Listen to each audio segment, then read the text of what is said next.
So let's talk quality of life. Something that I think we are sorely lacking. We used to get a lot more of it. Lately, almost never comes.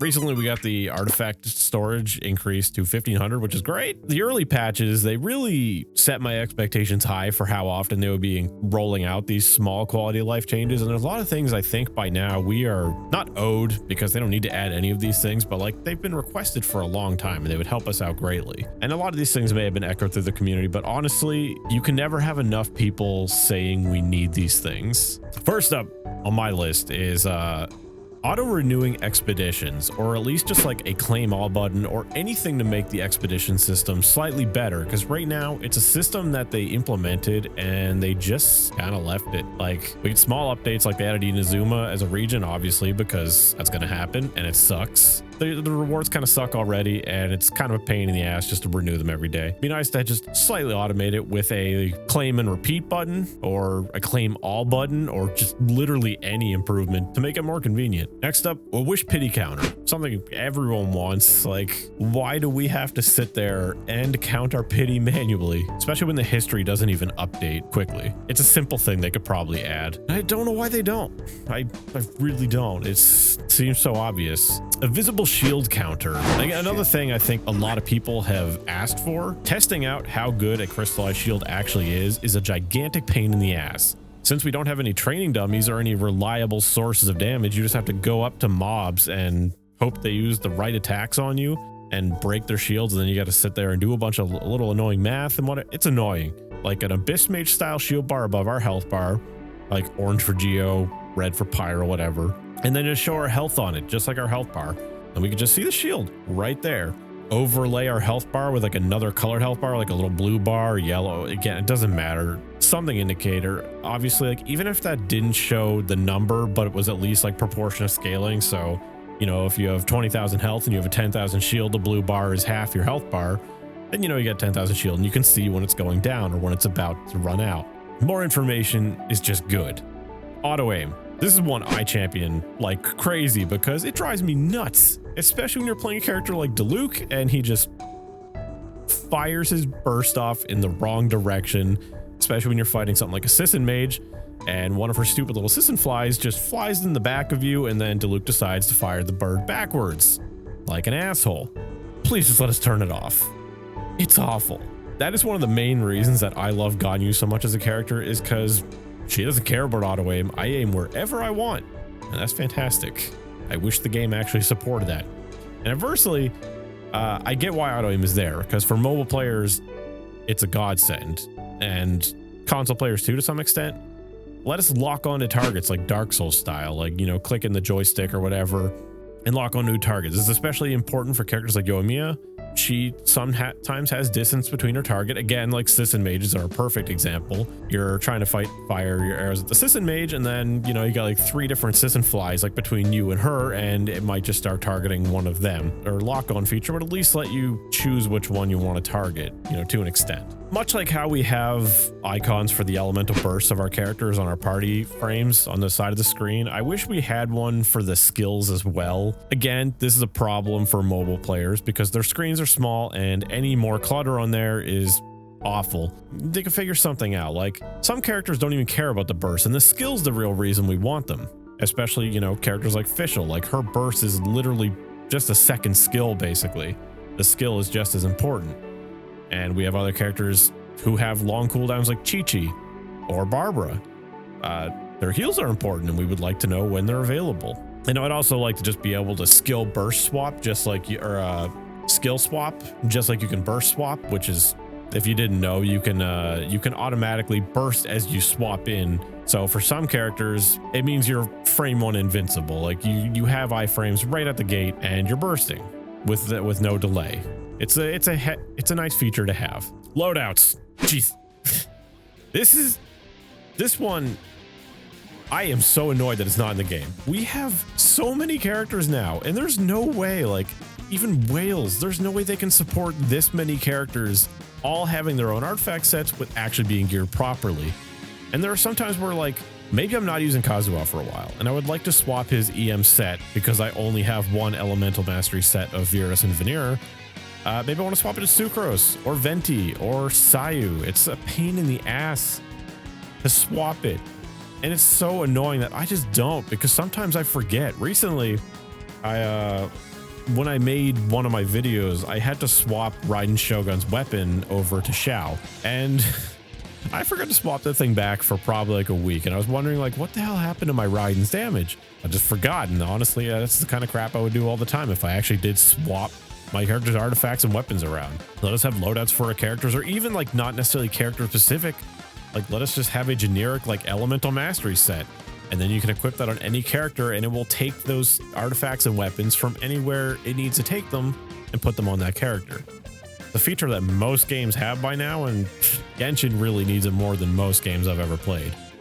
One thing I've never seen anyone say, but one thing I would like is just some different styles of dailies that are similar to not bounties, but like bounties in the traditional game sense.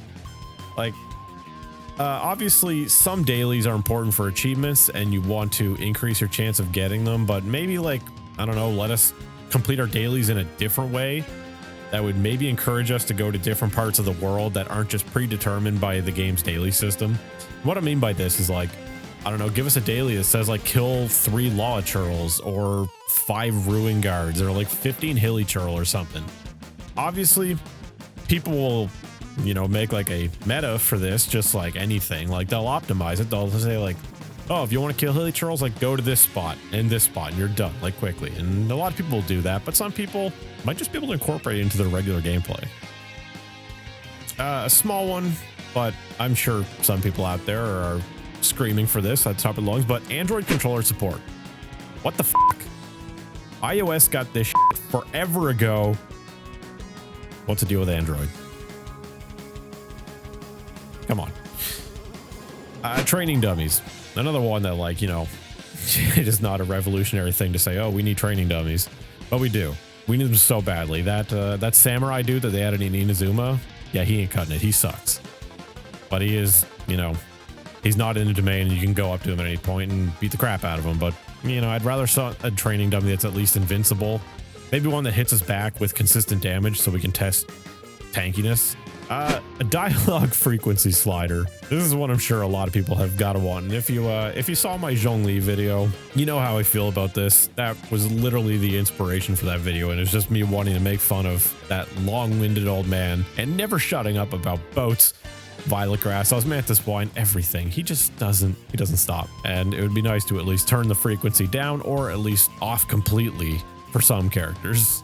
Auto loot. I just want to auto loot everything. For a long time, there was a discrepancy between the platforms. You know, PC being able to potentially auto loot, or not auto loot, but loot the fastest due to the scrolling spam technique, and you can automate that with macros.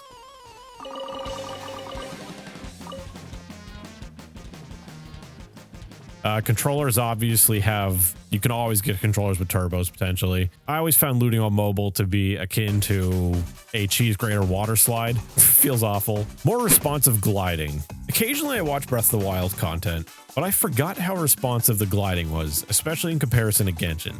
Again, Genshin, if you spam the jump button as fast as you possibly can, the glidings, it takes a long time to deploy and a long time to put away. And on that note, I would also like to be able to character swap in the air or during climbing or something, because sometimes you get stuck on short characters or not tall characters. Because if you didn't know, and you should know because it's extremely common knowledge at this point, character height matters. Meaning like tall male characters run the fastest, tall female characters run the next fastest, then male teenagers, female teenagers, and then the kids like Klee and Chi-Chi and stuff. If you played the Windtrace event, you may have noticed that there were a lot of Kayas and Zhonglis running around, and it's not just because people want to bone those characters, it's because they were the fastest characters, and they're also kind of popular. Everyone has Kaya, so everyone has a tall character, and he has the sprinting passive on top of that. But if you saw the people running around as Klee and Chi-Chi, you probably noticed catching them was extremely easy, like incredibly so. It almost felt unfair, and like I didn't really feel bad for them because they should have knew what they were doing. And they wanted the advantage of being a smaller character to hide, which, you know, fair enough. You know, it's a trade-off. Tall characters are easier to see. But I would just like it if they normalize the speed. It sucks that it's even there. Like, I actively try to always put a tall male character on my parties because I know I want to run as fast as possible.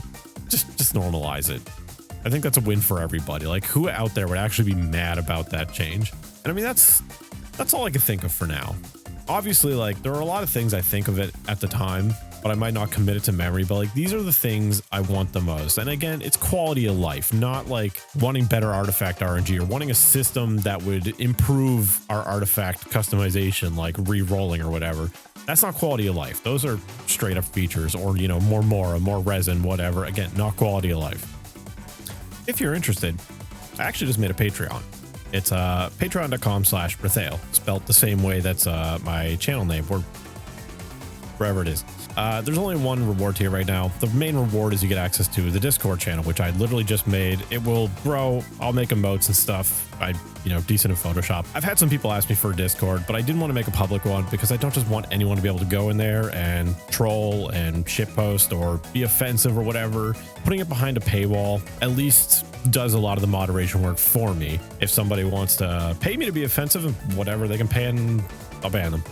I've seen people ask for one, and I really, I didn't want to put it behind a paywall, but the reasoning's there. All my content is still going to be free. I want a way to make this more my earnings more consistent, to go full time one day, to do this full time. Because right now I still have to work and then balance this and then, my social life and everything else. Right now, like I spend basically all my free time doing this when I can. Patreon will hopefully give me the stability to quit my actual job, which is sucking the life out of me slowly. I'm already dead inside, but this is making me worse. And yeah, that's pretty much it. If you want to check it out, any support is greatly appreciated, but I appreciate you just being here, being a viewer, liking, commenting, subscribing, whatever. I appreciate it all. If you want to go above and beyond and be a patron as well, fantastic. I appreciate it. I really do.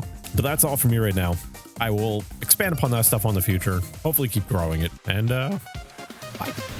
Freeze to the core.